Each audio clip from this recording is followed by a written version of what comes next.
एक रास्ता है और एक मुसाफिर है। दवाम रास्ते को है, मुसाफिर तो आते जाते रहते हैं। हाँ, कुछ लोग रास्तों पर सिर्फ चलते नहीं हैं, बल्कि उनको रोशन करते चले जाते हैं। और कुछ ऐसे भी होते हैं जो इन रास्तों पर अपने कदमों के अनमिट निशान छोड़ जाते हैं। कहने वाले कहते हैं, कामयाबी या नाकामी कज़ा का छोड़ा हुआ तीर है। बस किस्मत इत्तिफाकात और हादसात को जमा करती है और शाह को गदा और फकीर को मीर बना देती है। बस एक दो तुक्के जिंदगी में ऐसे लग जाते हैं कि बात बन जाती है। देखते हैं नए अमरीकी सदर की किस्मत में ऐसे कितने तुक्के थे जो उन्हें बिल आखिर कसरे अबियस में ले जाने में कामयाब हो गए। 77 साला जो बाइडेन के व्हाइट हाउस तक की दौड़ 50 साल लंबी रुकावटों से भरपूर दौड़ थी। पैदा हुआ तो कतरे खुशहाल वालिदैन का सितारा गहना गया और उसे भट्टियों की चिमनियां साफ करनी पड़ी। बचपन से ही वो हकलाने की बीमारी का शिकार था। बरसों आईने के सामने इस मुशक्कत में गुजरे कि बगैर हकलाए जुमला मुकम्मल कर सके। स्कूल में पहुंचा तो दोस्तों और रकीबों ने जुमले कसने के लिए पंचिंग बैग बना लिया। तालीमी अखराजात पूरे करने के लिए ट्यूशन पढ़ानी पड़ती और साथ में अपने स्कूल में सफाई सुथराई का काम भी सरअंजाम देता रहा। फौज में भर्ती होने के लिए गया, मगर दमा होने की वजह से मुस्तरद कर दिया गया। इस तमाम अरसे में बाइडेन ने एक काम किया, लगे रहो मुन्ने भाई। शुरू में महबूबा नीलिया के साथ डेट पर गया तो पैसे ना होने की वजह से उसी से उधार लेना पड़ा। शादी अपनी पसंद की 48 साल कबल 29 साल की उम्र में सेनेट का इलेक्शन लड़ा। दिन रात एक कर दिया, घर घर कुंडी खटखटाई और अमेरिका के कम उम्र तरीन सेनेटर्स में से एक बन गया। उसी साल उसकी अहलिया नीलिया अपनी 13 महीने की बेटी समेत हादसे में मारी गई और दोनों बेटे शदीद जख्मी हो गए। रब्बे कायनात ऐसे सदमे से दुश्मन को भी महफूज रखे।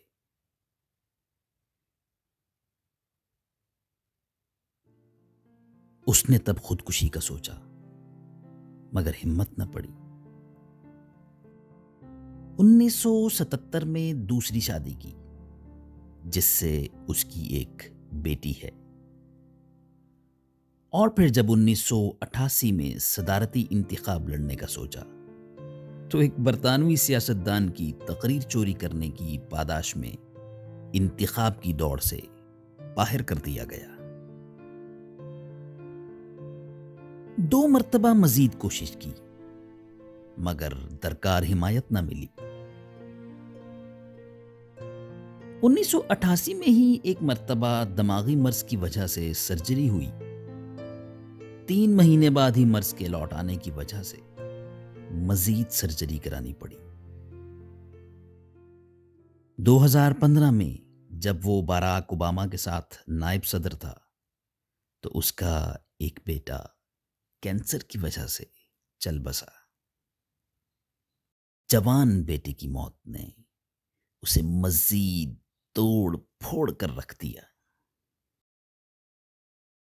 2016 में उसे इसीलिए सदारती दौड़ में शामिल होने की हिम्मत न हुई। हाँ, 2020 में अमेरिका के सबसे बड़बोले सदर डोनाल्ड ट्रंप के मुकाबले में फिर लंगोट कसा और 2 कारनामे सरअंजाम दिए। अमेरिका का सबसे बुजुर्ग तरीन सदर भी बना और अमेरिकी तारीख में सबसे ज्यादा वोट भी हासिल किए। 1988 में जब वो दूसरी मर्तबा ब्रेन सर्जरी के लिए ऑपरेशन थिएटर में दाखिल होने लगा था, तो उसने डॉक्टर कैसल के हाथ को जोर से दबाकर कहा था, मेहरबानी करके काम जरा बेहतरीन करना, क्योंकि एक दिन मैंने अमेरिका का सदर बनना है और तब मुझे इस दिमाग की जरूरत पड़ेगी। खैर, यही पेशीन गोई तो वो अपनी पहली बीवी नीदिया के साथ रिश्ते के इंटरव्यू में भी कर चुका था। लेकिन क्या उसका यह तवील सफर महज पेशीन गोइयों की वारदात है?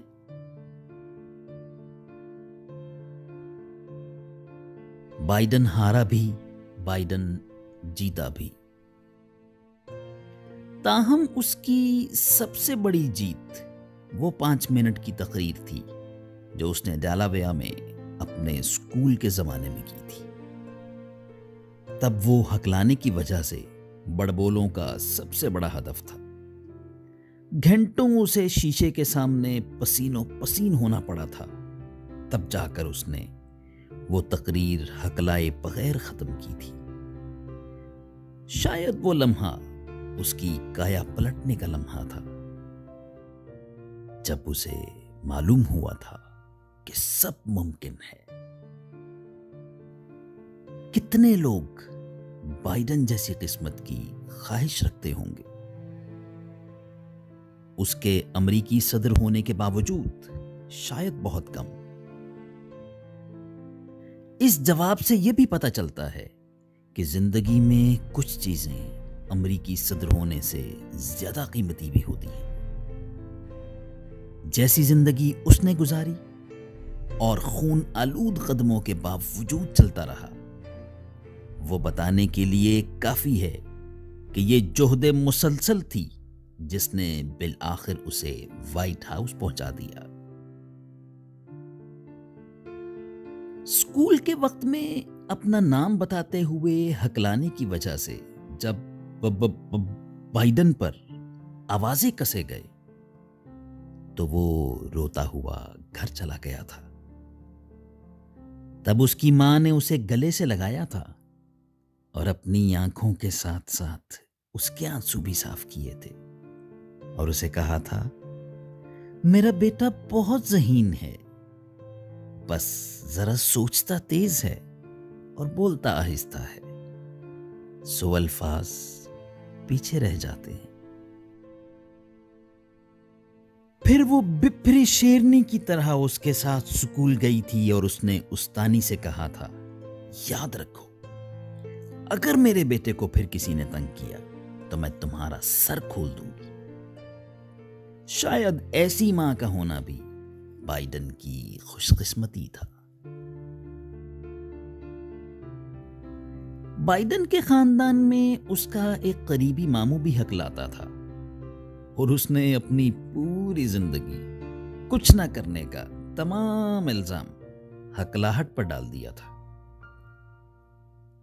बाइडन चाहता तो मामू को रोल मॉडल बनाकर अपनी सारी हयाती जिंदगी से गिले शिकवे करते हुए ही बिता देता, मगर उसने जिंदगी को माथे से थामने का फैसला कर लिया था। जिंदगी को पेशानी के बालों से पकड़ लेना भी शायद खुशकिस्मती ही कहलाता है।